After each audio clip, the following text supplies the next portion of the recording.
Sueño de Troya, de Alfonso Goizueta, que me acompaña en la mesa, porque es una novela que habla de ambición y de límites y que utiliza la historia para plantearnos una pregunta que en muchas ocasiones nos hemos hecho. ¿Qué ocurre cuando una aspiración deja de tener freno y qué precio estamos dispuestos a pagar por conseguirla? Seguro que en toda nuestra vida en alguna ocasión se nos ha planteado. Bueno, pues como le decía, El Sueño de Troya, de Alfonso Goizueta, nos sitúa en el siglo XIX, en la colina de Hisarlik, en el entonces Imperio Otomano, y allí el arqueólogo Heinrich Schliemann creyó haber encontrado la ciudad de Troya. Este hecho real es el punto de partida de una novela histórica centrada en la búsqueda del mito, pero también es una novela sobre personas que buscan dar sentido a la propia vida y sobre las consecuencias que tienen que pagar cuando no son capaces de calibrar los límites. La novela incorpora también una trama de intriga. A través de Nicolás Yanikis, que es un personaje ficticio, pues el lector entra en una expedición que comienza con unas expectativas claras, pero que termina mostrando tensiones, conflictos y quiebras personales que forman parte de la trama del libro. Bajo el calor del Egeo y el peso del mito, la excavación se convierte en un espacio donde se ponen a prueba pues esas convicciones, lealtades y ambiciones que son las que protagonizan la novela. Con un lenguaje claro y una narración muy visual, la novela reconstruye la excavación fielmente, porque en esta novela la ambientación, además de ser el marco histórico, acompaña el conflicto y lo intensifica. En cuanto a los personajes, dos pinceladas, porque contamos también con la presencia de Francisco Rodríguez, que les explicaré quién es, que va a ser la presentación. Yo decir, pues un poco para enmarcar la actividad, que los personajes no se presentan como héroes, sino como personas sometidas a decisiones difíciles en un contexto donde cada paso tiene consecuencias, porque El Sueño de Troya plantea un dilema muy actual, que es un poco el que le he mencionado, que qué ocurre cuando la ambición no encuentra freno y qué consecuencias tiene dejarla avanzar sin medida. Por eso, precisamente por este asunto, es por lo que Alfonso ha dicho que esta novela ha sido especialmente importante para él, porque ha explicado que ha sido su libro más difícil, ¿verdad, Alfonso? Que ha sido fruto de un proceso largo, con versiones descartadas y muchas dudas, porque en ese recorrido reconoce el propio autor haberse acercado a la obsesión que se describe en la novela, trabajar durante años sobre una idea sin saber si acabará siendo lo que uno espera. Pero como ya les comentaba, para ayudarnos a situar la obra y a profundizar en este tema y en otros que nos ha prometido Paco también bastante interesantes, pues les presento a Francisco Rodríguez, que le he conocido aquí en la ciudad porque es el director de la Tribuna de Toledo y que va a ser quien va a presentar el acto y quien va a dialogar con Alfonso. Así que, Paco, cuando quieras, tu turno. Pues nada, muchas gracias por la introducción. La verdad es que, bueno, ¿qué voy a contar yo de Alfonso? Que realmente lo acabo de conocer en persona.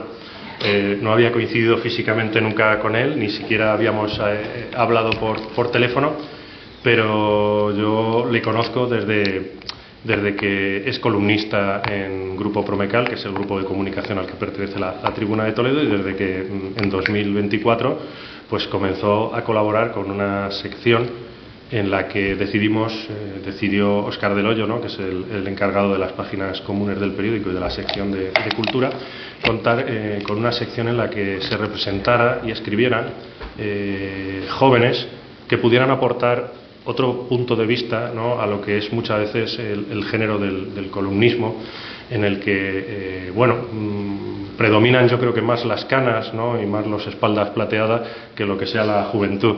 Entonces Alfonso y otras tres compañeras, la verdad es que han dado una brisa de aire fresco. Van alternando desde entonces sus columnas. Yo aquí venía para asustarle, me las he impreso. Mis polémicas columnas. Me las he impreso todas para que se hagan ustedes una idea, y no voy a hacer un análisis sesudo de la cuestión, pero les voy a leer algunos de los titulares de sus columnas para que vean cómo este autor se atreve con todo tipo de temáticas, y luego les contaré algunos ejemplos graciosos. Tengo aquí, no están ordenadas cronológicamente porque las he estado trasteando y ya sería un trabajo de chinos, pero bueno, con los propios títulos de las columnas se van a dar cuenta un poco de lo que es una radiografía. Voy a enrojecer, seguro.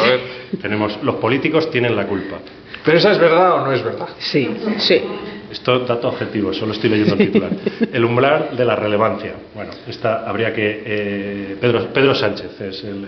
No. Eso era... Pedro Sánchez es que es muy genérico. Esa era sobre la posición de España en la política exterior.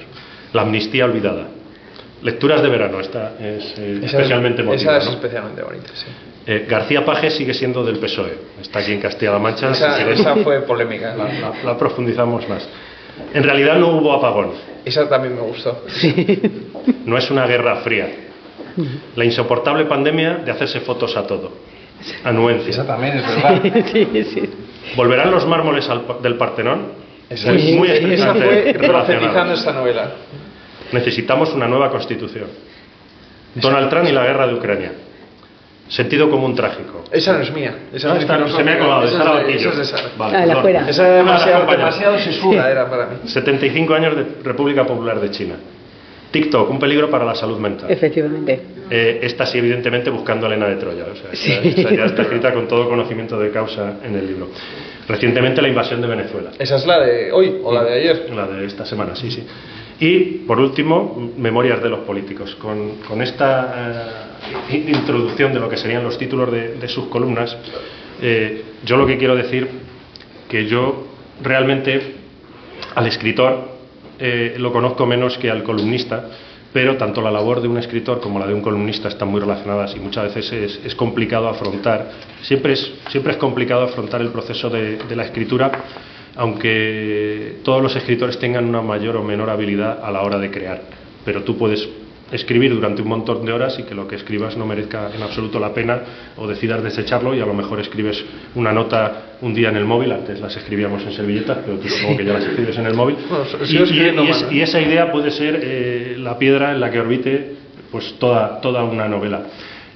Cuando yo veo al columnista, ¿no? al Alfonso columnista, me llama la atención la facilidad que tiene de unir la palabra con la cotidianidad y encima dejarte un pozo para pensar las cosas, ¿no? Porque él suele coger detalles que le van pasando.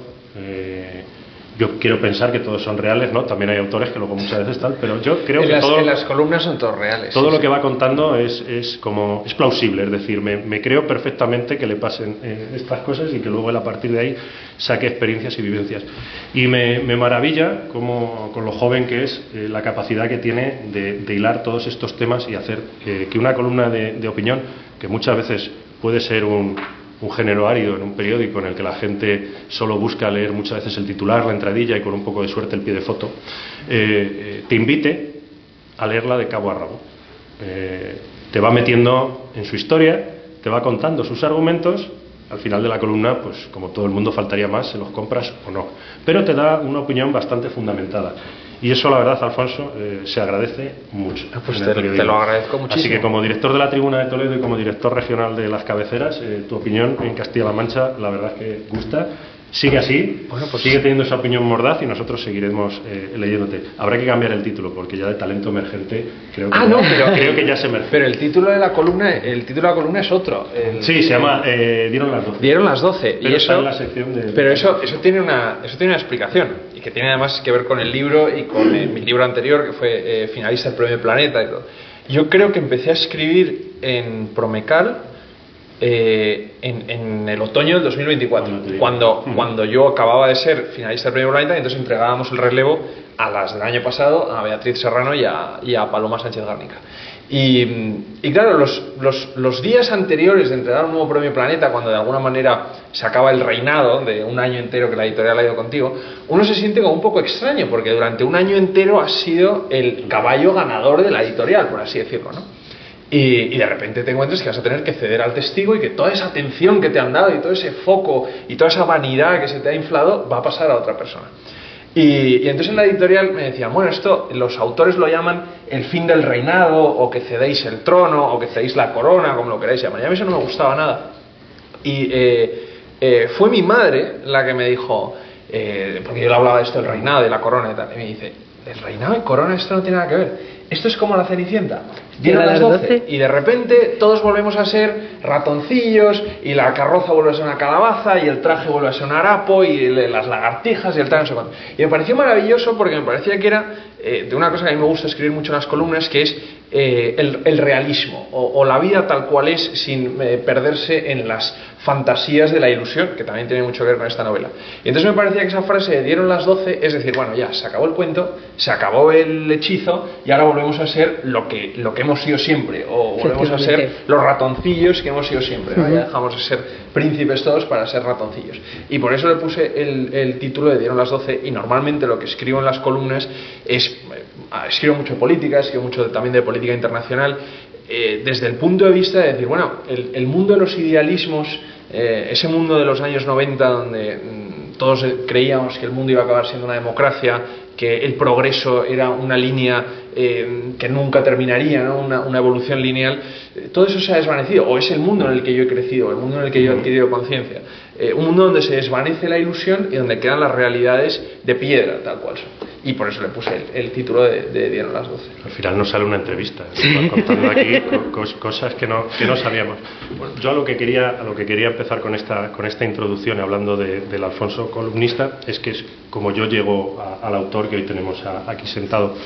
Porque realmente antes de leerme su segundo puesto en el Premio Planeta, o antes de leer esta maravilla de Troya, pues empecé leyendo las columnas, y que al final pues yo leo todos los días, me tengo que leer y corregir un periódico de mínimo 32 páginas, o sea, leo bastante todos los días y leo bastantes columnistas, y la verdad es que no porque estemos sentados aquí, pero la verdad es que haces un gran trabajo, y eres de esos columnistas que, lo que te digo, te atrapa desde el primer momento y no te suelta hasta el final de la columna.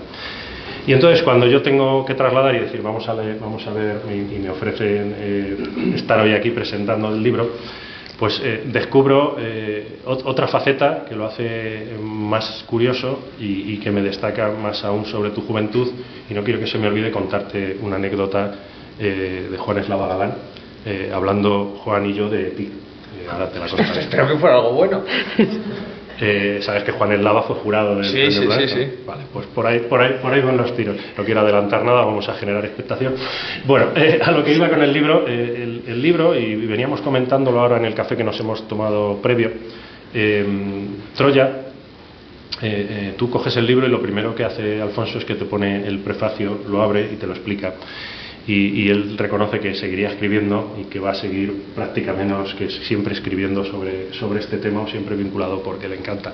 Y en cierta forma pues cuenta una realidad que persigue, yo creo que a todo el mundo que escribe. Hay unos temas que son tótem, que son referentes y que son historias que siempre estamos detrás de ellas. En este caso, él, el autor, confiesa que también es Troya, y entonces lo que hace es coger toda esa búsqueda que fue de la ciudad de Troya, ¿no? Toda esa obsesión que tuvo este amante de la arqueología antigua, ¿no? Por intentar descubrir algo que se pensaba que era poco menos que fantasía, hasta el punto de que casi la destruye por intentar destruirla, o sea, descubrirla, pero no quiero profundizar en el libro porque le corresponde al autor.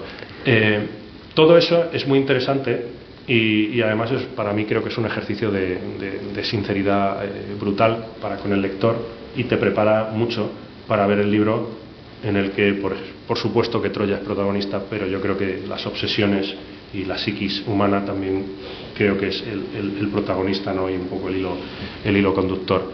Los personajes, cómo los desarrolla, la verdad es que estamos ante, dejémosle años, tiene que escribir mucho, pero podemos estar delante de uno de los autores que de aquí a 20 años seguramente estará marcando una época en lo que es la literatura española.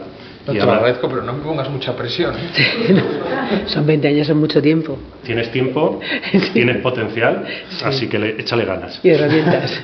Y te voy a decir la conversación que tuvimos Juan Eslava Galán y yo hace no mucho, a lo mejor hará un año, cuando él vino por primera vez a dar una conferencia aquí en Toledo sobre el ciclo Toledo de Luz de Europa, ¿no? Que da la Asociación de Escritores con la Historia, y entonces dio una charla magistral, como siempre, de Juan, y entonces hablando después con él sobre literatura, sobre historia, le dijo que me contó, y salió tu nombre, y esto a lo mejor no lo ha dicho, no, espero que Juan no se enfade conmigo.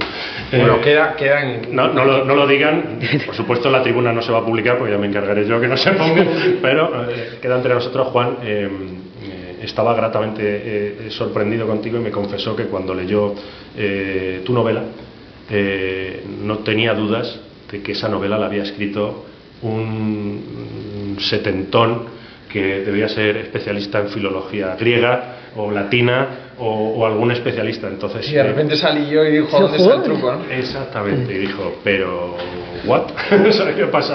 ¿Qué ha pasado aquí? Lograste sorprender a Juan Eslava Galán y en el fondo las sospechas de Juan no eran infundadas.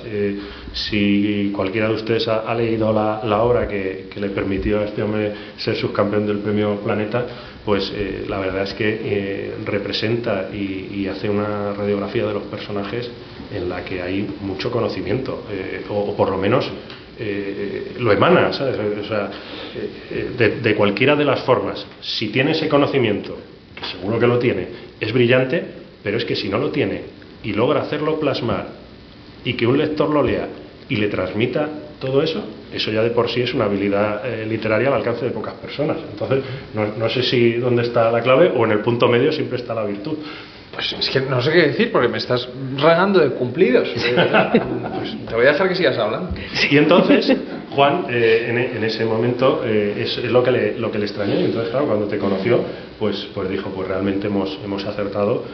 Y incluso, bueno, no lo dijo, pero yo dije, bueno, a lo mejor se quedó este hombre con la duda de si realmente tenían que haberle dado el premio Planeta. Pero bueno, ahí lo vamos a dejar. Al Planeta nos presentamos con seudónimo. Entonces, claro, cuando el jurado lee, no sabe quién puede haber detrás de un nombre. Puede ser un hombre, una mujer. A veces se presentan con seudónimos.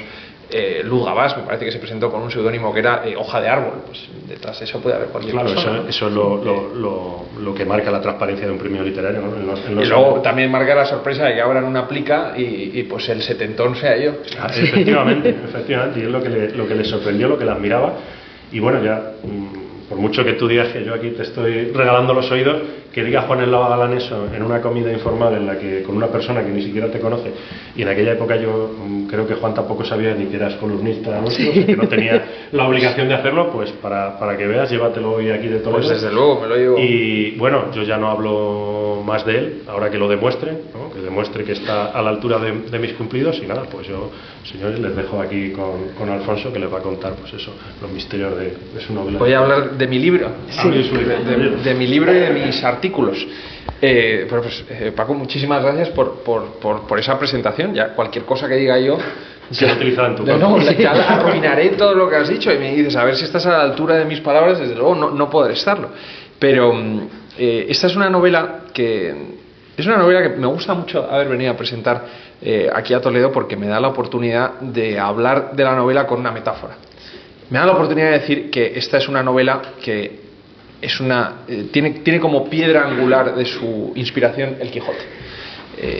Es una novela cervantina, o es una novela muy quijotesca, ¿no? El personaje principal, Schliemann, yo lo defino como un Quijote antipático, lo he definido como un Quijote antipático.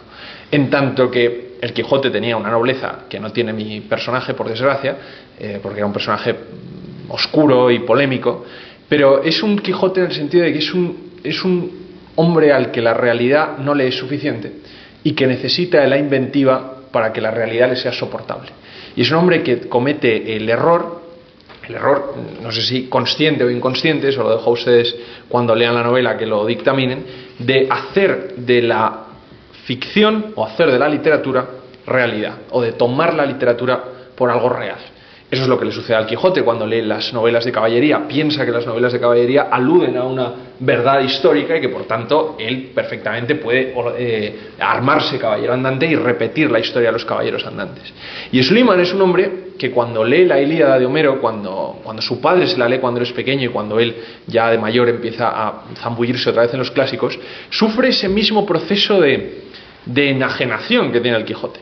Porque igual que el Quijote toma la novela de caballería como una fuente histórica, Schliemann toma la Ilíada de Homero como una fuente histórica también.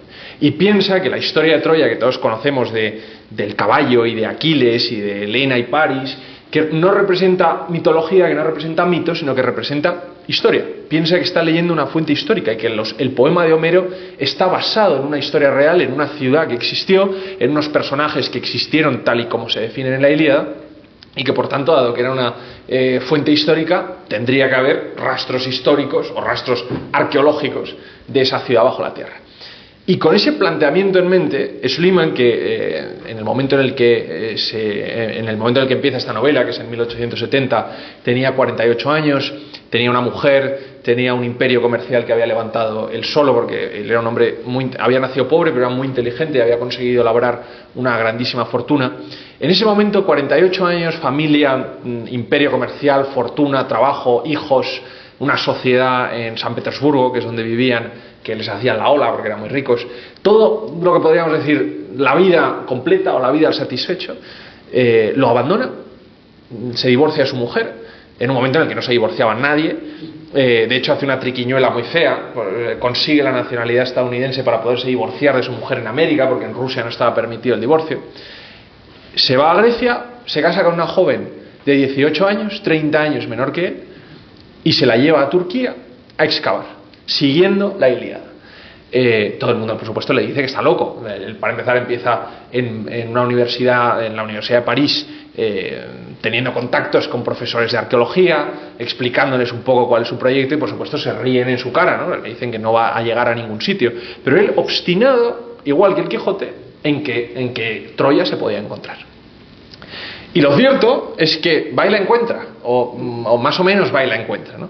Pero de Schliemann es verdad que los arqueólogos hoy en día, en la historia de la arqueología, se habla como que tuvo la suerte del principiante, porque clavó el pico y encontró piedra, ¿no? Que era lo insólito de todo esto. Pero que esas piedras que encontró, que ese recinto amurallado que encontró, correspondiera a la ciudad de Troya descrita por Homero, pues esa es otra novela, ¿no? Es otra pregunta. Pero él estaba convencido de que sí. Y ahí es donde llegamos a comparativa con el Quijote, de decir, el Quijote cuando ve los molinos, él sabe perfectamente que son molinos, pero en su cabeza tiene que disfrazarlos de gigante. Porque si el molino no es gigante, significa que todo el mundo en el que él está poniendo su fe, que es el mundo de la caballería andante, se desmorona. Necesita que esos molinos sean gigantes para que todo tenga sentido. Porque si son solo molinos, la vida entonces es gris, es insípida y no tiene ningún interés. Pero si son gigantes, la vida es otra cosa. Y algo muy parecido le sucede a Schliemann. Schliemann ve unas piedras, un recinto amurallado que medio encuentran, medio excavan, emplea solo un poquito de dinamita para sacarlo a la luz, y entonces lo ve y lo promociona al mundo entero, como decir, el palacio de Príamo, el lugar donde estuvo retenida Helena durante 10 años, este es el lugar donde metieron el caballo, este es el sitio por donde bajó el cuerpo de Héctor, por aquí subieron los héroes. O sea, empieza a imaginarlo todo donde no hay nada, ¿no? Y esto no sale en la novela, pero esto es una cosa real que le sucedió cuando publicita parte del descubrimiento en un periódico ateniense. Consigue, pagando al director del periódico, rotular muy grande el titular, descubierto el palacio del rey Príamo. Y entonces lo leyó un arqueólogo en Londres y lo vio y dijo, bueno, el palacio no sé, pero el cuarto de baño seguro que sí. O sea, porque totalmente fantasioso, ¿no? Pero abonado a esta fantasía. Y entonces esa historia real de este hombre obcecado, empecinado, absolutamente loco también, que persigue una quimera, que persigue una fantasía, que persigue una ciudad que no existe y que todo el mundo estaba convencido de que no existía, y que lo abandona todo por ir en su búsqueda, ese hecho histórico, ese hecho real, a mí me disparó la imaginación para hablar de un tema, bueno, que es el que hemos empezado diciendo, ¿no? Que es hasta dónde estamos dispuestos a llegar porque nuestros sueños se cumplan, o hasta dónde somos capaces de estirar nuestros sueños cuando aún todo en la realidad nos está demostrando que nuestros sueños no tienen ningún tipo de sentido. Esta es una novela de gente demasiado abonada a la fantasía, volvemos a lo de Dieron las 12, demasiado abonada al mito, demasiado abonada a la ficción, y que pierde pie con la realidad. Y la novela hace una reflexión sobre que es importante tener sueños, es importante tener propósito en la vida y tener algo que nos dé sentido, que nos explique. Schliemann va en busca de Troya porque necesita que eso sea real, necesita encontrar el sentido de la vida, ¿no? Pero por el camino pues, se pierde por ese mundo, ¿no? Es el mundo de estar demasiado obsesionado con los sueños o abonado a vivir en el mundo de los sueños y perder pie con la realidad. Pero aunque sea Troya y aunque sean unos arqueólogos del siglo XIX y aunque sea un episodio histórico que a alguien le puede interesar más o menos, el despertar de la arqueología en el siglo XIX, a pesar de eso, yo invito a que, si tengo la suerte, que compren la novela y que la lean, donde lean ustedes la palabra arqueólogo y la palabra Troya. Esas palabras son intercambiables, y son intercambiables por cada uno de nuestros nombres y por cada una de las obsesiones que tengamos en la vida. Yo en mi caso cambiaría el nombre de Schliemann por el de Alfonso, y cambiaría la palabra Troya por la palabra literatura, que es lo que a mí me obsesiona, es lo que voy buscando, lo que no sé si voy a encontrar, pero lo que sé que no puedo dejar de buscar, porque es lo que da propósito a mi existencia, escribir. Entonces yo invito a que cambien también ustedes el nombre de Schliemann, o el de Calvert, o el de Sofía, el de cualquiera de los personajes de esta novela, y sobre todo cambien el nombre de Troya. Y donde lean Troya, lean cada una de sus obsesiones particulares, personales, vitales, para responderse, o ni siquiera responderse, sino formularse una pregunta, que es: ¿qué Troya vamos buscando nosotros en nuestra vida? ¿Qué sueño nos hace vibrar? ¿Qué sueño nos despierta por la mañana? Yo no he resuelto la pregunta escribiendo esta novela, creo que tan solo he ampliado la pregunta mucho más, pero a mí lo que me parece más importante de una novela o de una obra de ficción, o por lo menos ese es el motivo cuando yo me siento a escribir, no es únicamente contar una historia que uno pueda comprar un libro y disfrutarlo en las vacaciones de Navidad, sino que también cuando uno cierra ese libro y acabe esa historia, haya algo de ese libro que se queda contigo. Eso a mí me parece que es a lo que yo aspiro, y me parece que es la clave de la buena literatura, que el libro deje un pozo dentro de ti. Y yo el pozo que he aspirado a dejar con El sueño de Troya es precisamente esa pregunta, ¿no? Interrogarnos a nosotros mismos por nuestros sueños y nuestras ambiciones. No sé si me sigo yo hablando o... Sí, no, yo iba a preguntar bueno, con permiso de Paco, te iba a preguntar al hilo de lo que estás contando. Nos estás contando tú sobre la ambición de Schliemann, tu propia ambición, que quieres dejar un pozo cuando leamos esta novela. Después de tu experiencia, porque yo ya he comentado en la presentación, leyendo información sobre tus entrevistas y las que has hecho, que lo he utilizado para hacer esta presentación, he hablado de que para ti era una novela especialmente difícil porque te ha costado, esa obsesión te llevaba a buscar hacer distintas versiones, a mejorar, porque ya estoy viendo, claro, en las líneas que yo he mencionado, lo que estabas persiguiendo, que era la novela perfecta, igual que Schliemann estaba buscando Troya. Cuando cerremos el libro, ¿tú crees con qué lectura nos debemos quedar sobre esa obsesión? ¿Y qué debemos aprender de tu experiencia a la hora de hacer de esta novela? Bueno, de mi experiencia nada. O sea, mi experiencia es el sentido más individual o más personal. Sí, pero tú ya te has enfrentado a ese problema de decir, tengo una obsesión y tengo que ponerle un límite, porque en algún momento tengo que entregar la novela. O no, porque Schliemann no le puso límite a la suya, ¿no? Yo tuve la suerte que tuve un editor que me dijo, ya no te voy a dar más tiempo, o entregas aquí o vuelvete a la universidad, ¿no? Pero no fue así, no fue tan dramático, pero... es verdad que esta novela yo la tenía pensada y la empezaba a escribir antes de que mi novela anterior fuera finalista del Premio Planeta. Yo consideraba que esta novela iba a ser como todas mis otras novelas, ¿no? Novelas que no leería nadie, y de repente en octubre del 23 pues sucedió el finalista del Premio Planeta para La sangre del padre, y entonces mi vida cambió. Y sí, de repente empecé a sentir esa presión de decir, bueno, a ver qué novela nueva doy. La anterior novela fue un gran éxito, bueno, pues había una presión acumulada. Sí. Entonces sí sentí ese vértigo de hasta dónde podía llegar, porque yo quería una novela que representara muy bien los temas que a mí me interesaban, no únicamente la historia de Schliemann, sino esa historia de ir en busca de los sueños y de lo que puede suceder. Y entonces hubo 5 versiones de la novela. Que así dicho suena muy dramático, pero cualquier escritor, estoy convencido, los que traigan aquí a presentarles, les dirá lo mismo, ¿no? Que es muy raro que una novela se escriba en 6 semanas y que ese sea el manuscrito que entregas al editor y que ese sea el manuscrito que se imprime y al que todo el mundo tiene acceso. Escribir es el arte de reescribir. Lo que pasa es que esta novela ha tenido mucha reescritura. Por eso digo que la novela acabó siendo de alguna manera el espejo de la realidad del yacimiento. Tal y como sucedió en la historia, los arqueólogos que van a Hissarlik buscando las ruinas de Troya se dedicaron a excavar y a excavar y a excavar capas y capas de detritus del yacimiento, sin encontrar cosas durante muchísimo tiempo, hasta que finalmente empezaron a dar con las capas más profundas del yacimiento y ya empezaron a hacer más o menos el sentido de lo que tenían entre manos. Y eso fue exactamente lo que me pasó a mí escribiendo este libro. Y es una cosa que no me ha pasado nunca, que la realidad de lo que yo estaba escribiendo representara mi realidad a la hora de escribirlo. Es decir, yo tenía un manuscrito larguísimo, no sé si eran pues 500 páginas de manuscrito, una salvajada de lo que fue la primera versión, que no me valía para nada, era simplemente roca y piedra y tal, pero la novela estaba ahí dentro. Y entonces lo que fue un proceso de excavación, laminar, cortar, editar, corregir, reordenar, darle la estructura que yo quería, encontrarle la voz narrativa que yo le quería dar, que no tiene una voz narrativa usual, no es una novela en tercera persona, sino en segunda. Todo ese proceso fue parejo o equivalente al que estaban viviendo ellos en el año 1800, cuando empezaron a excavar y no encontraban, tuvieron que excavar desde otro punto de la colina, y luego ya Schliemann metió dinamita para acelerar un poco el proceso. Yo dinamita no tenía, pero hubo momentos de gran desesperación, ¿no? Y hubo momentos donde dije, estoy obcecado con esta novela, igual que Schliemann estaba obcecado en descubrir Troya. Y hubo muchos momentos donde dije, bueno, esta novela, a veces hay que admitirlo, uno puede tener una idea para una novela y empezar a escribirla, y según vas a la mitad, pues ves que la historia no da tanto de sí como tú pensabas al principio, o ves que el camino por donde la estabas intentando llevar en realidad no es el adecuado, y entonces es un ejercicio muy sano de decir, bueno, pues esto no da más de sí, ¿no? Y estuve tentado de hacerlo con esta novela, y esto va a sonar muy esotérico, pero les juro que fue así. Yo escuché a Schliemann en mi cabeza diciendo, no te vas a librar de mí.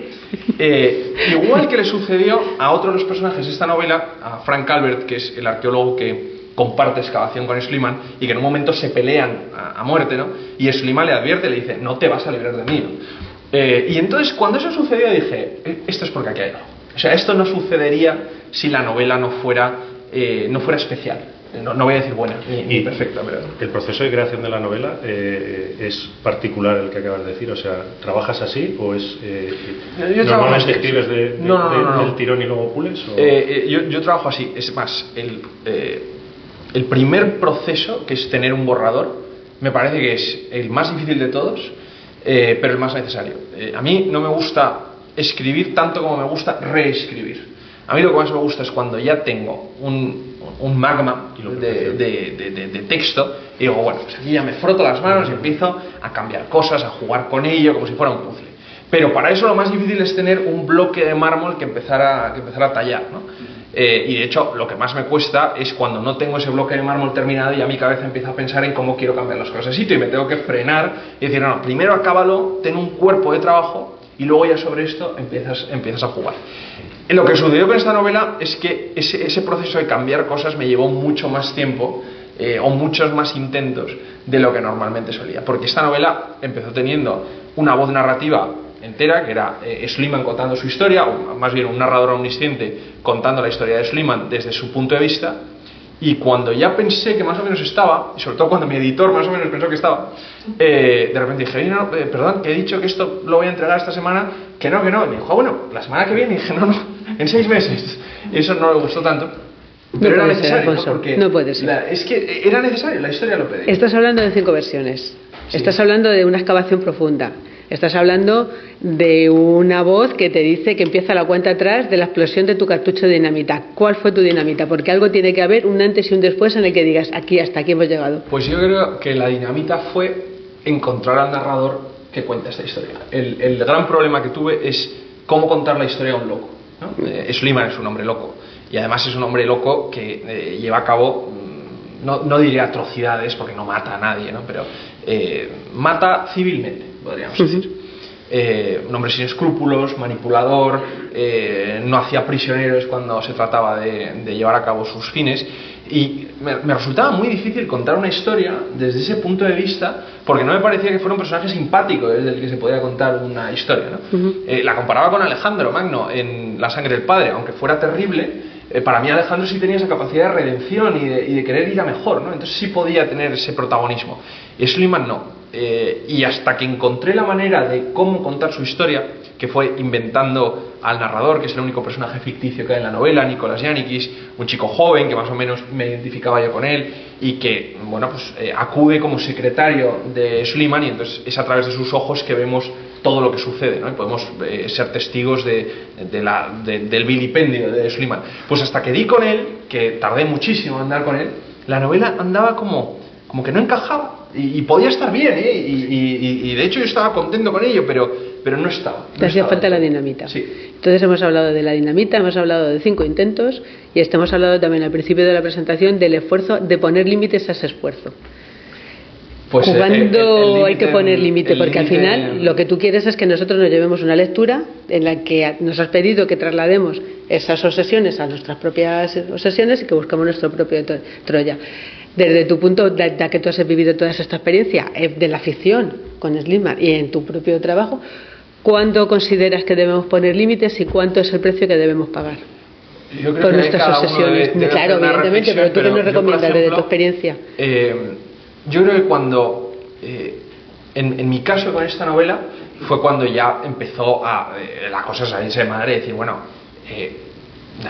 no la puedo estar escribiendo durante 10 años, o sea, perfectamente hubiera podido. Pero ya llega un momento donde tienes como que agarrarte a algo y decir, aquí, o tu hoyo, y la raya la voy a poner aquí, ¿no? Y el caso de Troya ya también llegó un punto casi un punto de hartazgo, ¿no? De decir, es que no puedo más de esto, ¿no? Y ahí es cuando yo creo que esos son señales que te va mandando el libro, que tú vas recibiendo, ¿no? De decir, bueno, esto ya empieza a salirse de madre. Porque es verdad que si no, las novelas, como le sucede a muchos escritores, ¿no? De repente tienes una novela maldita, que es una novela que no te has conseguido sacar de tu cabeza porque tú mismo has estado en ese bucle, e igual has estado trabajando en esa novela 8 años, una cosa así. Y luego eso ni siquiera significa que eso vaya a ser una obra maestra, ¿no? Es simplemente una novela que te has peleado tantísimo con ella que ha tardado tanto en salir. Entonces yo creo que hay que tener mucho cuidado de decir, bueno, hasta dónde una obsesión es tú superándote a ti mismo y superando esa obsesión para llevarla a cabo, o cuando en realidad te está venciendo ella a ti y tú no te estás dando cuenta. O sea, que los plantees que cuando tengamos la visión, cuando leamos el libro, que además de trasladarnos a nuestra propia casuística, que sepamos que hay que poner los límites que son necesarios. Sí, ¿vale? Desde luego. ¿Y eso cómo lo trasladas a tus columnas? ¿Cómo traslado a mis columnas el límite? Porque con ese abanico de temática que en algún sitio tendrás que decir, este no es... Pues, por ejemplo, yo no trato nunca de ser ni cómodo ni complaciente, ¿eh? Eso es de lo que más uso. Vamos bien. Pero, por ejemplo, sí trato de no ser antipático, porque que creo que es una cosa de la que adolecen igual algunos columnistas en otros periódicos. Me parece que un exceso es ser antipático, porque todos tenemos mucha rabia cuando se ven las noticias. Puede ser por la política, o puede ser por los sucesos, o puede ser, normalmente es que todos son malas noticias, ¿no? Si no es corrupción, es un asesinato, si no es un tal, ¿no? Entonces siempre hay una tentación como al desahogo, y hay columnas que uno lee en los periódicos que son un berrinche. Y entonces yo cuando estoy escribiendo una columna trato de no regañar, no ser antipático, no mostrarme amargo con nada, ¿no? Trato de ser constructivo. Eso no significa ser complaciente, ni significa ni significa cerrar los ojos a una realidad porque te guste más o te guste menos, sino contar las cosas como son, dando tu punto de vista, pero siempre desde un punto de vista constructivo, nunca quejándote por la queja, ¿no? La queja es una cosa que detesto, huyo de la queja siempre cuando estoy escribiendo. Y otra de las cosas de las que trato de huir cuando escribo, que si ese fuera el exceso, el otro defecto, que también es una cosa que veo en muchos columnistas, es opinar por opinar sobre todo. A mí me parece que hay muchos columnistas en España que abres un periódico, lees sus columnas y dices, pero esta opinión, ¿por qué está aquí? ¿Por qué es importante para la sociedad esta opinión? ¿Está transmitiendo algo que desconocemos? Algo que desconocemos y deberíamos conocer. ¿Está aportando un punto de vista que yo, lector, no tendría acceso a él de otra manera? ¿O está simplemente vaciando sus pensamientos sobre el primer tema que se le pasa por la cabeza? Y por eso me cuesta mucho elegir los temas de los que escribo columnas, porque trato de escribir columnas sobre temas de los que entiendo un poquito. un poquito como para aportar algo de manera pedagógica y sobre todo los que entiendo, voy a decir más que un poquito, lo suficiente para poder formarme una opinión al respecto. Entonces diría que esos dos límites, uno por arriba y uno por abajo. Pues yo te diría, y si no, que Paco me diga que esa postura es porque es joven, ¿verdad? Bueno, tú que tienes experiencia columnista. Acaba de dar tres claves.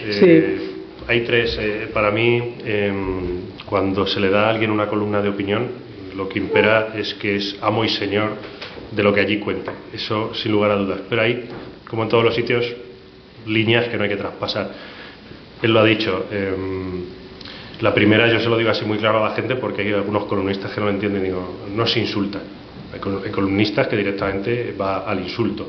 Y digo, pero no al insulto vulgar. O sea, es decir, hay columnistas, y en la tribuna en este caso no los van a ver porque si salen va a ser la última vez que aparezcan, que cuando insultan automáticamente están perdiendo la forma o buscan contentar a esa parte de la afición que va a estar de acuerdo con su insulto. Es decir, yo soy del Barça, lo voy a hacer en el fútbol para no meterme en política, yo soy del Barça, pues critico a los de Madrid, mi parroquia me aplaude. No hay insulto. Lo ha dicho la siguiente, la crítica, por supuesto.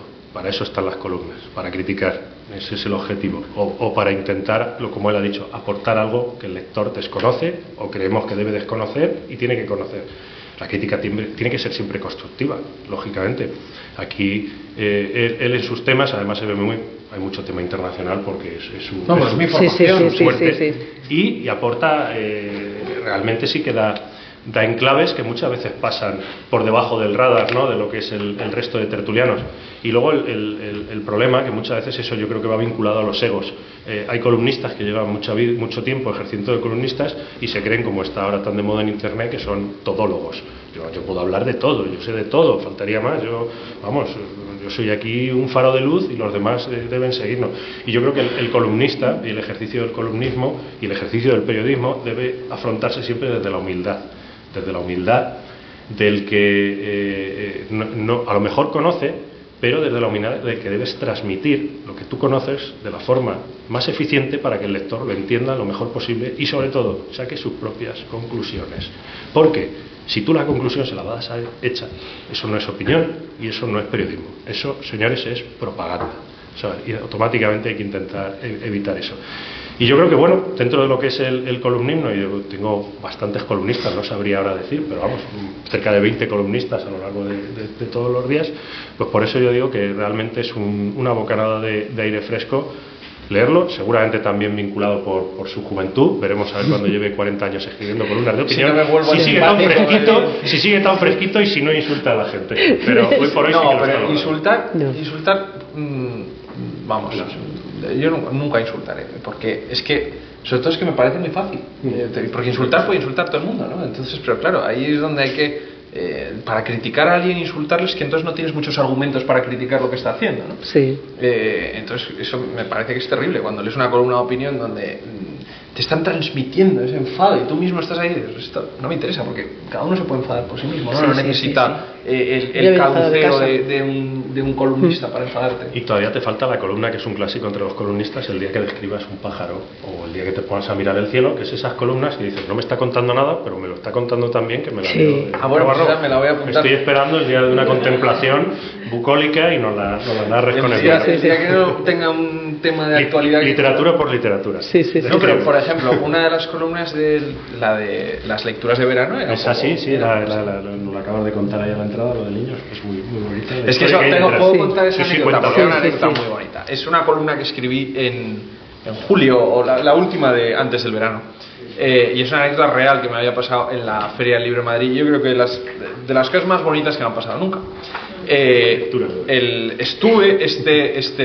Siempre voy a la Feria del Libro de Madrid, pero uno nota cuando no tiene una novedad, ¿no? Porque mi libro salió en octubre, y cuando no tienes novedad, pues la afluencia de tráfico pues se reduce un poquito. Y entonces pues yo estaba en mi stand, en mi caseta, con la librera de ese stand, pues no pasaba mucha gente y tal. Y entonces se acercó un niño que debía tener 9 o 10 años, bajito y tal, Y empieza así a mirar los títulos que hay así puestos y entonces la librera le dice: ay, sé que estás buscando este libro porque es verdad que habían pasado no sé cuántos niños y todos se habían llevado el mismo. Que era una especie como de libro, cuaderno, como con actividades, de pues haz esto, no sé qué, como con retos, ¿no? O sea, no era una novela al uso. Entonces el niño se quedó mirando ese libro que le ofrecían con una cara de desdén, como diciendo: ¿qué me está dando esta señora? Y dijo: ¿y no tiene el Conde de Montecristo? Y lo dijo con un tono de... Y entonces nos miramos la librería y yo como diciendo: este niño quiere el Conde de Montecristo. Entonces la librería: pues espera, tal, te voy a buscar una versión que te va a gustar mucho, no sé cuántos. Y le sacó pues una versión que había salido hace poco, pues editada para niños o con ilustraciones o con no sé qué. Y el niño la cogió, la pidió y dijo: no, esta no quiero. Y entonces dijo: pues es que la única que tengo para darte es la de mayor esta, no sé qué. Y le dio pues el tomazo, el Conde de Montecristo, que son 1500 páginas, con una letra así, tamaño Biblia, con una portada horrorosa, tal, no sé qué. Y dijo: sí, este sí. Y se lo llevó. Y nos quedamos mirándonos diciendo: pues hay una esperanza. Yo por lo menos pensé en eso, ¿no? Porque, y el artículo reflexiona sobre lo importante que es cuando eres niño que te caiga ese libro que te hace lector, o que bueno, ese niño ya debía ser lector, porque ya pero tenía... ese libro que te marca. Llegará el día que tú seas Juan Eslava Galán y estés haciendo de jurado del Premio Planeta y caiga en tus manos un manuscrito que no sepas quién está detrás de él. Tú piensas que sea una persona y te encontrarás a ese niño que te pidió. Porque ese sí que es un talento emergente. Eso sí que sería una columna bonita o un cuento bonito, ¿no? De 40 años o 40 o más, que de repente venga ese niño. Incluso una idea por una novela, ¿eh? Pero me quedé con esa imagen de ese niño queriéndose leer el Conde de Montecristo, que no quería un libro moderno de esto. Vale, pues Alfonso, pues antes, con la intención de que conserves esa esperanza y antes de que te conviertas en el todólogo que nos decía Paco, has hablado varias veces de tu formación. Me gustaría que contaras, porque bueno, ya cuando estuvimos aquí en la biblioteca, yo tuve la ocasión de contar un poco tu formación, que es alucinante, no la he mencionado porque bueno, pues me gustaría que nos dieras un par de pinceladas de esa formación, la formación que tú tienes, que van a ver ustedes qué currículum tiene aquí el niño, y luego pues que nos cuentes un poco qué parte de esa formación te ha llevado a tratar este tema, que ya sabemos que es una de tus pasiones, cómo te has documentado, cómo has ido generando todo para convertir una obsesión tuya y un miedo por la obsesión en una novela como la que has hecho. Pues mi formación, muy brevemente. Primero empieza por el currículum. Aquí vamos a dejar de... Como una entrevista de trabajo, ¿no? A ver, ¿dónde has estado? Bueno, a ver, que tú lo cuentas muy bien. No, pero a ver, tuve la suerte de tener una familia muy anglófila, muy enamorada del mundo británico y tal. Y entonces mis padres me mandaron a estudiar a Londres y estuve en Londres de los 17 a los 23. Y estudié Historia y Relaciones Internacionales, que era una carrera muy corta, eran 3 años de carrera.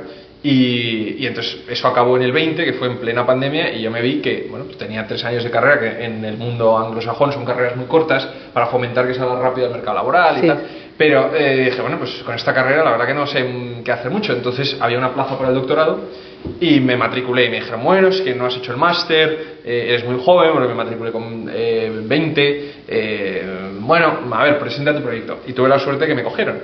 Y entonces hice el doctorado en Historia de las Relaciones Internacionales del año 20 al año 23. Y entonces volvía yo, después de 6 años y medio en Londres, en octubre del 23, que yo ya con mi tesis, ya me habían aprobado la tesis, y ya había dedicado los ratos muertos de la tesis a escribir una novela sobre Alejandro Magno, y se me había ocurrido la felicidad de presentar al Premio Planeta. Y entonces volví ya con mi doctorado debajo del brazo a España después de 6 años y medio, y sucedió el Premio Planeta la semana después de yo aterrizar. Entonces todo fue muy rápido. Perdón un momento, o sea, mimbres para ser todólogo tiene. O sea, que... Hombre, no, porque jamás quieres ser todólogo, porque yo soy doctor, yo soy doctor en una cosa muy específica. Mi título es Doctor en la Filosofía de las Relaciones Internacionales. O sea, es una cosa muy específica, que luego me permite una banda muy ancha, porque yo he leído mucho de filosofía, de historia y tal, es un poco como de lo que escribo, ¿no? Pero los todólogos son los que de repente se ponen a hablar de, yo qué sé. Bueno, pero eso lo serás tú cuando tengas 30 años más. No, porque el todólogo tiene una connotación muy negativa, que es un señor que por los lunes está hablando del volcán que hubo en Canarias y los viernes está hablando de la invasión de Venezuela. Y dices, de eso saben mucho los periódicos. No puedes ser experto en las dos cosas, o sea, son campos demasiado dispares. De eso saben mucho los periódicos, ¿verdad? No es todólogo porque es un tipo inteligente. tanto en cuanto no pierda la inteligencia, pues él sabrá muy bien de lo que tiene que escribir. Pues luego cuéntanos un poco de la investigación. Sí. Bueno, es verdad que el historiador que hay en mí cada vez va quedando más atrás conforme escribe. Y así como la novela de Alejandro, la de La sangre del padre, necesitó, es una novela histórica al uso, ¿no? Esta cada vez está menos dentro de ese género, ¿no? Y de hecho, bueno, efectivamente la investigación tuvo que realizarse, pero al final el hecho concreto que se narra en esta novela, el hecho histórico, cabría en la primera página, ¿no? Y a mí lo que me interesaba era todo el trasfondo literario que había detrás de eso. Pero sí hizo falta una investigación sobre todo de los diarios y de la autobiografía que Schliemann escribió, que es muy interesante porque eso es lo que ha pasado a la posteridad, y cuando lean este libro verán que Schliemann es un personaje, el Schliemann real, profundamente mentiroso, ¿no? Muy abonado a mentir. Y lo más interesante es que durante muchos años hemos creído esas mentiras.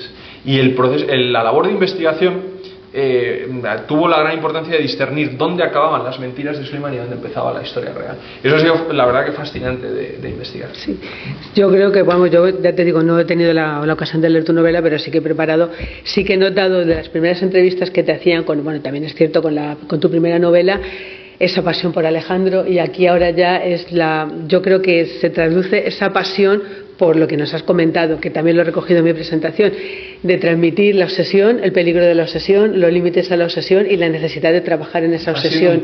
Sí, ya no es tanto una novela histórica, por eso también lo he mencionado, no es tanto una novela histórica como puede ser la primera, sino ya es una como más intimista. Sí, bueno, yo no soy intimista, pero va más cercana a ti. A mí hay una cosa que me encantaba que decía Camilo José Cela, que decía: novela es todo lo que escribas debajo de la palabra novela. Sí, pues, yo creo que no hay una mejor definición. Sí, pero aquí ya se ve más tus sentimientos, o sea, tus sentimientos y tu forma de transmitir. ¿A qué voy con esto? ¿Cómo ¿qué te ha costado a ti elaborar esta novela desde el punto de vista personal? Y ahora me callo yo y hacemos preguntas a los demás, que yo ya he hecho muchas.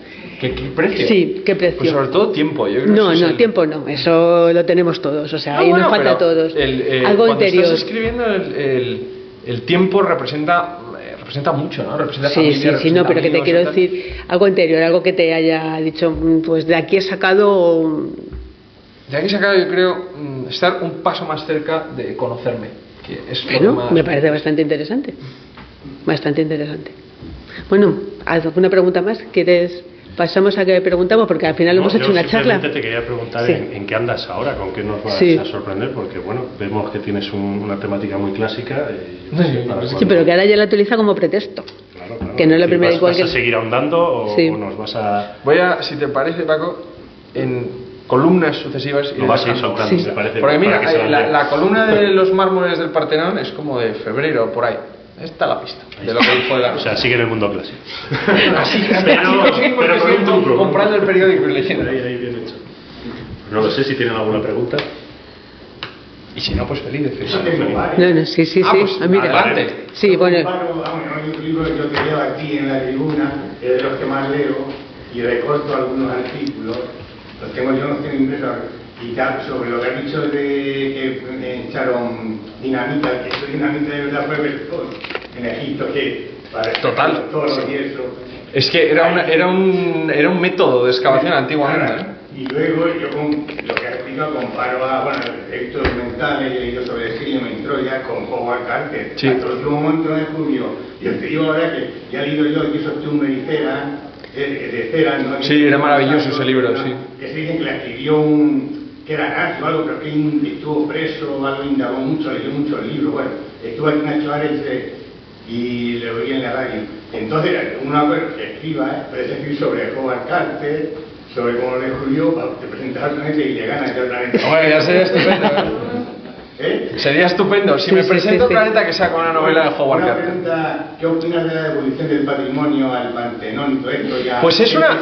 Leí el otro día, hace un mes, el tesoro de los Quimbaya, el Museo de América. Es que es un debate interesante. La novela también lo propone, ¿no? Porque la novela se sitúa en una época que es la época en la que los ingleses se llevaron esos mármoles de Grecia, se llevaron momias de Egipto, se llevaron los franceses también cosas de Grecia y de Oriente Próximo, del Líbano, ¿no? Es la época en la que el Museo Británico y el Museo Louvre y el Museo Pérgamo de Berlín empiezan a financiar excavaciones para llevarse piezas artísticas de vuelta, ¿no? Y de hecho el protagonista de la novela, que es un chico griego, es de Atenas, ha visto cómo los ingleses se llevaron los mármoles del Partenón, ¿no? Y esa herida como que la tiene, esa herida en el orgullo nacional. Y de hecho, ingenuo de él, piensa que lo que Schliemann quiere hacer con los tesoros de Troya cuando los encuentre es llevárselos a Atenas. Schliemann tenía otros planes, y por ahí está el embajador de Estados Unidos que también tenía otros planes para todo eso, ¿no?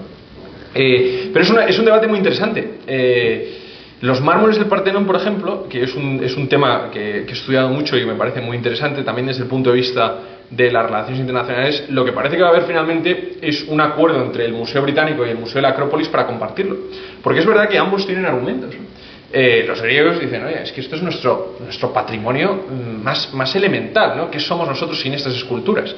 Y por otro lado, también puedes pensar, bueno, los ingleses lo han tenido durante 200 años, en el Museo Británico de Londres las visitan 20 millones de turistas al año, mientras que el Museo de la Acrópolis de Atenas solo los visita uno, pero también uno lo piensa desde el punto de vista español, ¿no? Y dices, pues si se fueran a llevar las meninas del Museo del Prado para llevarlas al Louvre de París, que tiene... No, pero eso no es ya, bueno, eso piensan los griegos también. Y yo he leído sobre el señor Quimbaya, Sí. Él fue un presidente de Bolivia, Venezuela, que intervino en la Arena de España o algo y se lo regaló. Sí, total. Sí. Cada caso, si es que lo importante es que de cada caso no se puede hacer la generalidad. Aquí, leí un tocho así de gordo de la Argástula, que toda la historia ahí, que eso aquí en Toledo, aquí, le descubrieron, compró un francés el terreno donde le descubrió por triplo y sacó todo, nos lo robaron, estuvo aquí. Ahí te lo explica, si yo no sé, le conoceréis, de la Argástula, que te explica todo. Yo llevo 60, 70 páginas, pero es atragante un poco, pero ojo, sí. El desmane que hubo en España. Sí. Eso que fue robado. Mucho espolio. Sí. La dama de Elche fue robada, pero intervinieron los mismos joyeros de Toledo y el Olés.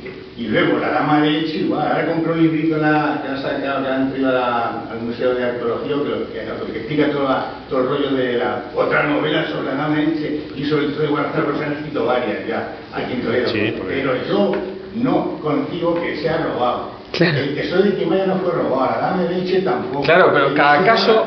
Lo otro estaba el mandato en Grecia perpetrar el Imperio Otomano, ¿no? Estaba, efectivamente, la historia... Los griegos que estaban sometidos. Lo vendieron los pachesos, vendían todo, en Egipto vendieron todo. Lo vendieron, pero bueno, lo que dicen los griegos es que efectivamente que Grecia estaba bajo dominio turco. Sí. Aquí los curas robaron, y ahora las monjas robaron la iglesia y además el piano de Camarena. El órgano, pero bueno, dejarlo. Vamos, no es el caso. Es que es una teoría de que aquí robaron, no, vendieron arcos electos. Estoy de acuerdo, pero depende del caso que se vea. El patrimonio histórico de, como sea, románico y todo eso. Hay otro librojito sobre que el magnate que se llevó todo, que lo tenía luego ahí tirado, ¿cómo se llama? El norteamericano, ¿no? Sí. Algo así, ¿no? Sí. Se llevó ermitas enteras y hecho. Pero era una práctica habitual porque la propia iglesia vendía los bienes para financiarse. Bueno, pero no te preocupes porque ya le hemos dado pie para la próxima columna, el patrimonio. ¿Había otra pregunta por aquí, Asun? ¿Tenías? Sí. Bueno, yo quería comentar que debido a tu formación me ha intrigado si has notado diferencias entre el sistema educativo inglés, la sensibilidad por la antigüedad clásica que puede haber en el mundo anglosajón, con tu formación y con la poca sensibilidad que tenemos nosotros hacia ese mundo que se está arrinconando, que se está perdiendo y realmente no sabemos lo que nos estamos perdiendo. En los países anglosajones todavía se mantiene esa pasión, ese incentivo cultural que aquí yo creo no detecto, sobre todo entre la gente joven. Eso sin duda existe. Y además la diferencia, yo creo, es una idea de formación de pensamiento básica, ¿no? En el mundo anglosajón se considera que estudiar los clásicos es la parte básica de cualquier formación, te vayas a dedicar a lo que te vayas a dedicar.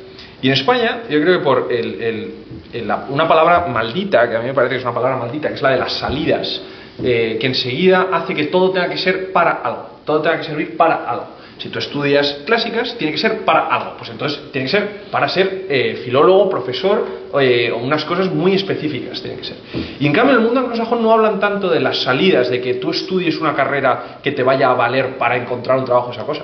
Y entonces lo que se ve es muchísima gente que estudia clásicas a nivel de primero, segundo y tercero de carrera, que hace la carrera de clásicas y que luego empieza a trabajar en sectores totalmente dispares, porque es que además, yo lo veo en España, muy poca gente trabaja específicamente de lo que haya estudiado en la carrera, y yo tengo amigos que entran en unas crisis existenciales brutales porque empiezan a trabajar y dicen, es que yo no he estudiado esto, y digo, bueno, claro, es que eso es pensar que lo que estudias en la universidad es en lo que vas a trabajar, y eso ha cambiado muchísimo, y en cambio en el mundo anglosajón sí siguen teniendo esa base de la cultura clásica, y no lo ven como un impedimento a lo que luego pueda ser el futuro profesional. Es gente que estudia clásicas y luego acaba siendo principalmente político. En el Reino Unido, la mayor parte de los miembros del Partido Conservador y del Partido Laborista salen o de Oxford o de Cambridge y suelen haber hecho classics, que es la carrera de estudiar Homero, Virgilio y aprender latín y griego. Y luego elaboran sus carreras de otra manera, luego igual hacer un máster en una cosa más específica, pero de base sí dan esa importancia al mundo antiguo, pero porque lo llevan haciendo mucho tiempo, lo llevan haciendo mucho tiempo. O sea, Lord Elgin, el que sacó los mármoles del Partenón, también es otro caso de obsesión, es porque él había estudiado clásicas en Oxford y estaba tan obsesionado con el mundo antiguo que fue a buscarse un pedacito del mundo antiguo, ¿no? Pero eso sí existe en el mundo anglosajón, sobre todo en el Reino Unido. En Estados Unidos no estoy tan seguro porque no conozco tanto el sistema, pero en el Reino Unido desde luego. ¿Más preguntas? Aquí, Luis. Sí, que veo que lo de la obsesión y lo de las cosas que terminan marca un poco tu literatura, porque Alejandro la obsesión la tuvo permanentemente y lo de no saber dónde poner el fin también, ¿no? Sí. También, es que yo creo que las dos novelas casi dialogan de alguna manera, ¿no? Y además en Alejandro está el germen de Troya. Hay un momento en el que cuando Alejandro está cruzando de Grecia a Asia y está establecido que el desembarco va a ser en Ávido, lo cuento en la novela, ¿no? De repente ordena cambiar el rumbo y ordena que el sitio donde se desembarque sea Troya, que entonces sea una aldea donde quedaba un templo medio en ruinas donde acudían unas vírgenes de vez en cuando. Pero y él pasea por esa ruina imaginando lo que debió de ser. Y esa obsesión que él tenía por llegar al fin del mundo, por poner distancia entre su madre en Macedonia y él, ese no llegar a verlo terminado, la gran obra que llevó a cabo, bueno, pues a mí son temas que casi por osmosis van cayendo en esta novela también, sí. Porque uno al final tiene, la cabeza de uno trabaja con un código, ¿no? Y a mí hay ciertos temas que me interesan más que otros y son los que veo los que acabo viendo en mi escritura. ¿Las preguntas? Venga, pues te pregunto yo. Paco te ha lanzado una indirecta y tú no le has recogido el guante cuando le has dicho, contando la anécdota esta de que tú escribías en el móvil y tú le has dicho, no, yo escribo a mano. ¿Realmente escribes a mano? Sí. Ya nos contaste que tu primer libro lo escribías a mano en una cafetería, que te encantaba. Sí, pero este también. ¿Pero este también? Sí. O sea, un señor ganador finalista de un premio. Las 500 páginas son a mano, son cuadernos. Un señor finalista de premio Planeta sigue escribiendo a mano. Con más motivo. Es un viejo joven. Con más motivo, sí, es a mano. No, pero es verdad. Y sale totalmente. No, pero te va a explicar ahora por qué, porque tiene su razón. El ejercicio de escribir a mano. No sé si hay un neurólogo en la sala, pero cualquiera lo dice. El ejercicio de escribir a mano cerebralmente es una cosa distinta. Hay algo ahí dentro, no sé el qué, que se conecta, que no se está conectando cuando estás escribiendo en el ordenador. Y yo lo noto. Y cuando escribo el primer manuscrito a mano, luego voy pasando, y tal, y ya luego cuando estás pasando al ordenador vas cambiando muchas cosas, porque cuando vas escribiendo a mano, pues igual escribes a bola pluma, cosas más rápidas, o pierdes esa tentación que tienes cuando estás escribiendo con el ordenador, de escribir una cosa, igual subirla de párrafo o bajarla. Primero tienes un texto, luego ese texto lo formateas de la manera que quieras. Y escribir a mano me parece que es un buen ejercicio. No, pensaba que como despertaste del sueño de las 12 de la noche con el premio Planeta, igual te había quedado una tablet. Es que igual, eso es lo demás, lo menos idealista de todo, es lo de escribir a mano. Eso es lo de más realismo posible, porque es sin ordenador, sin teléfono, sin distracciones, estás vieja usanza, un papel delante. ¿Y de cafetería? ¿Sigues en cafetería? No, eso ya no. Eso ya no. Eso ya no. Sobre... Sí, a ver. Sobre Yo que escribiste lo de la inversión en Venezuela, que merece el premio, mi opinión, yo le voy a un premio esto que dan, no sé. Ha habido un general o algo que ha dicho que Rusia, yo leí el otro día, un general o es miembro de la OTAN que está preparando para dentro de 5 años invadir Europa. Bueno. Fabrica 15.000 al mes, drones. Rusia. Sí. Rusia, sin Putin y eso. Pero ahí lo inicio, la invasión, tú dices, ahí claro, que tiene, si invade Venezuela Estados Unidos, tiene manga ancha China para invadir Taiwán. Claro. Y el otro, y Putin dice, pues yo voy a por Lituania también, ¿no? Pero ese es el problema. Pero ese es el problema en el. Pues en ese, desgraciadamente en ese, de donde yo creo que estoy por una nota de actualidad, ¿no? Pero la clave ahora mismo yo creo que es las negociaciones en Ucrania. Las negociaciones sobre Ucrania, más bien, porque a los ucranianos les van a dejar poca voz. Dependiendo de cómo de rentable les sea la guerra a Putin, y eso es de lo que sale de esa negociación, si le dan suficiente territorio como para que parezca que la guerra es algo que sale bien o que es beneficioso, entraremos en un tipo de orden mundial o en otro. Y en el momento en el que se legitime que la guerra de agresión es un principio, una extensión de la política, que es lo que ha sucedido en Ucrania, en el momento que eso se legitime, ahí es donde habrá banda ancha para que China invada Taiwán o para que Estados Unidos invada Venezuela. El caso de Venezuela en particular a mí me parece que es muy interesante porque todos estamos de acuerdo que el régimen venezolano es deleznable, ¿no? Y todos estamos de acuerdo en que el régimen venezolano... Pero totalmente, ese es el problema de una intervención, ¿no? ¿Por qué vas a intervenir en contra de una dictadura tan deleznable como la de Venezuela, pero no en contra de una también tan deleznable como la cubana, o como la nicaragüense, que también están? Por eso es un debate interesante. Mira, se va a llevar un montón de deberes de cosas que tiene que hacer Columna, no va a tener columnas suficientes y periódico Paco. Que hay otra pregunta por aquí. Me tenéis que poner una sí. Hay que ponerte con más frecuencia. Hay otra pregunta por aquí. Una semana no escribe o... Se va alternando. Pues tienes una pregunta aquí. Como umbral. Yo te Sí, conozco pero... en 3 facetas. De la de escritor, sí. de la del podcast, sí. que me encanta, la y de la de columnista, que ha sido la última que he conocido. ¿Con cuál te quedarías de las 3? Uy, yo creo que no puedo, las tres soy yo. Yo diría escritor. Que vuelca todas sus obsesiones en una cosa. Otro del podcast que es como el profesor. Porque de verdad, tocas unos temas que mucha gente no toca y los explicas perfectamente, o sea, para que todo el mundo lo entienda. Y luego está la faceta de columnista, que ahí es donde he pillado el punto crítico, que no te había visto en el podcast, porque el podcast lo haces muy... Si me tuviera que quedar con una, diría escritor. O sea, si me dices solo podrás seguir haciendo una de esas 3, te diría escritor. Pero puede ser escritor y periodista y artista. Sí, no, sí, claro. bueno, pero le han dado a elegir una. Solo escribir novelas. Le han dado a elegir una. Pero lo de los artículos me encanta, no me quites. No te preocupes ahí. Pero también das clases. También doy clases, sí. ¿Y esa faceta también te gusta? Esa faceta también me gusta. También veo cosas que no me gustan tanto dando clase. Por esto que hablábamos del sistema educativo y tal, si uno ve realidades que no son tan agradables de ver, pero también me gusta, sobre todo porque con que haya un alumno que de vez en cuando hay alguno que dice que le ha inspirado mucho la clase y tal. Eso te pasaría a ti cuando estudiases. Eso es que me ¿Tú serías uno de esos? No lo va a decir él porque está feo, entonces lo digo yo. Transmite, siempre tiene mucha pedagogía detrás, o sea, siempre intenta formar, que es algo muy útil en la vida, ¿sabes? Es decir, al fin y al cabo tú tienes un conocimiento, mayor o menor, pero tienes un conocimiento que trata de transmitir a los demás y él lo transmite muy bien. Entonces la pedagogía, la divulgación, eso es básico, escribas aquí o en un podcast. O sea, pero es que me hace mucha gracia lo que decías tú de que parecía que detrás de la novela había un sesentón. Es que es verdad, o sea, tú lo escuchas y parece que tiene la sabiduría de un sesentón. Bueno.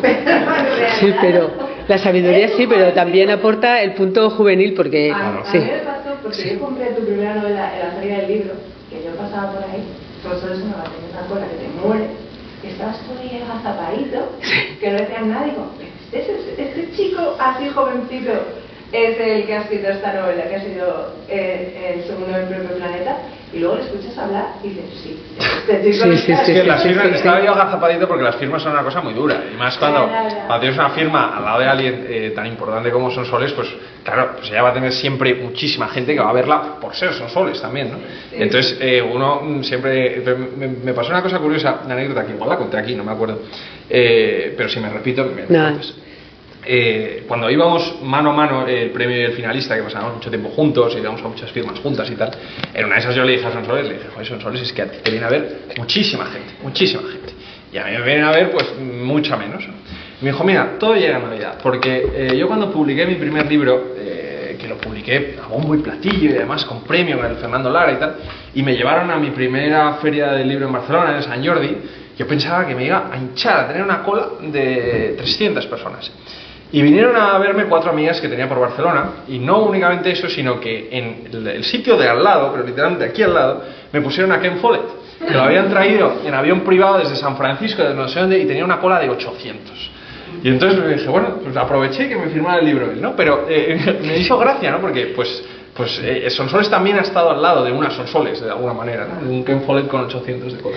Bueno, era la última pregunta de Salseo. ¿Tú qué piensas de toda esta polémica que ha habido con el último premio Planeta? Bueno, yo creo que criticar el premio Planeta es casi un debate nacional, ¿no? Sí, no te pido ni que te pronuncies ni a favor ni en contra de Juan de Val, sino ¿crees que ha sido más una campaña de marketing para vender libros, que yo estoy convencida, o porque tú conoces el premio Planeta desde el interior?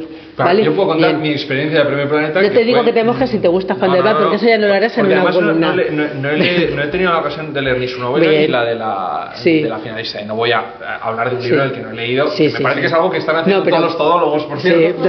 Pero la verdad que es que siempre ha habido una crítica con el premio Planeta. Sonsoles también la criticaron, a mí me criticaron, porque yo creo que es un premio que mueve tanto foco, que alimenta mucho ese avispero de sale el premio Planeta y luego alguien quiere siempre coger ese rebufo de criticarlo, porque sabes que como el premio Planeta lo sigue mucha gente, la crítica que hagas de ese premio pues la seguirá todavía más gente, ¿no? Entonces yo creo que eso es un poco lo que ha sucedido este año con el revuelo que ha habido, ¿no? Se quería aprovechar ese rebufo de lo que tiene el premio. Pero por lo demás, yo puedo hablar de lo que fue mi experiencia en el premio. Si el premio es una operación de marketing, conmigo tenían todas las de perder, porque yo no me conocía nadie. Esperaban un setentón, no sé. Bueno, pues eso, total. Entonces, puedo hablar de esa experiencia desde dentro. Yo, en mi caso, me dijeron, oye, es que tú tenías 800.000 trillones de seguidores en redes sociales y eres hiper famoso y tal, no sé cuánto. Bueno, pues no me conocían de mi casa. Había estado 7 años viviendo fuera de España y quedé finalista, y Juan Eslava Galán pues pensó que era un setentón el que estaba detrás del seudónimo, ¿no? Entonces puedo hablar de mi experiencia. Volviendo a Dieron las 12 y al realismo, pues yo me puedo poner a especular, pero como se puede poner a especular todo el mundo, porque especular es muy fácil, pero ¿dónde está la base para defender algo? Pues en la experiencia que tiene uno. Yo, que creo que soy el único aquí que ha estado de ese lado del telón, por así decirlo, puedo hablar de cómo fue estar entre bambalinas para mí, y fue así. Pero Sánchez Dragó dijo que está preparado para el Planeta. Bueno, Sánchez ha dicho tantas cosas. Pero, ¿sabes la...? Pero independientemente de eso... Con que haya un cisne negro...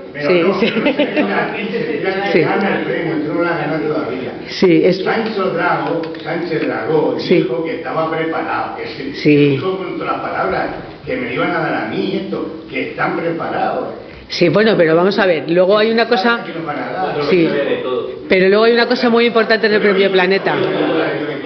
Pero luego hay una cosa muy importante en el premio Planeta: el lector que compra o no compra el libro. Entonces, como ha dicho él, el bombo que se le ha dado, pues un poco para acompañar la campaña de marketing y para crear polémica y aprovecharse de esa polémica. No casa que han vendido más libros del segundo como tú que del primero. Siempre se ha dicho lo mismo. Pues la verdad que no lo sé. Siempre se ha dicho lo mismo.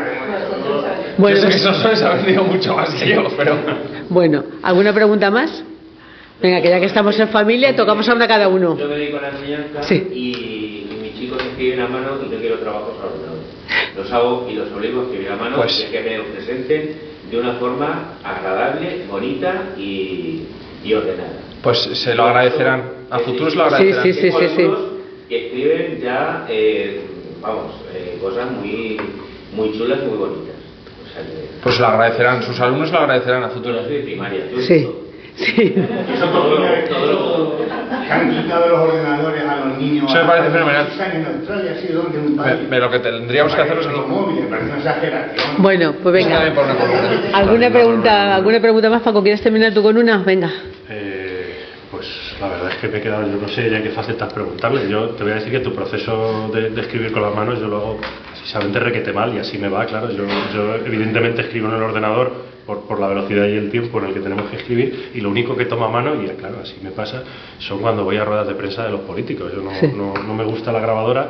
He tomado apuntes siempre muy rápido, soy de la vieja escuela, de hecho fíjense qué callo tengo en el dedo de escribir, y escribo muy rápido y soy capaz de transcribir prácticamente a la velocidad que hablo. Entonces claro, ahora estoy pensando que neuronalmente debo tener un daño irreparable, claro. Es un don. Bueno. ¿Qué podcast tiene?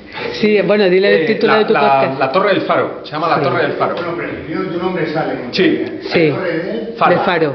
Porque yo digo mucho poco. Te voy a hacer una pregunta. Sí, venga, una pregunta. Yo no soy, bueno, no me considero, a lo mejor sí, no soy todólogo, pero soy muy toledano. Pero ha leído de todo, ¿eh? Ha leído de todo. De Toledo sí que soy muy toledano y muy amante de la historia de Toledo, y entonces tú que eres muy amante de lo clásico y de la cultura clásica, te quería preguntar que de todas las maravillas, de todas las leyendas, de toda la historia que tiene la ciudad de Toledo, ¿cuál es la que más te llama a ti la atención?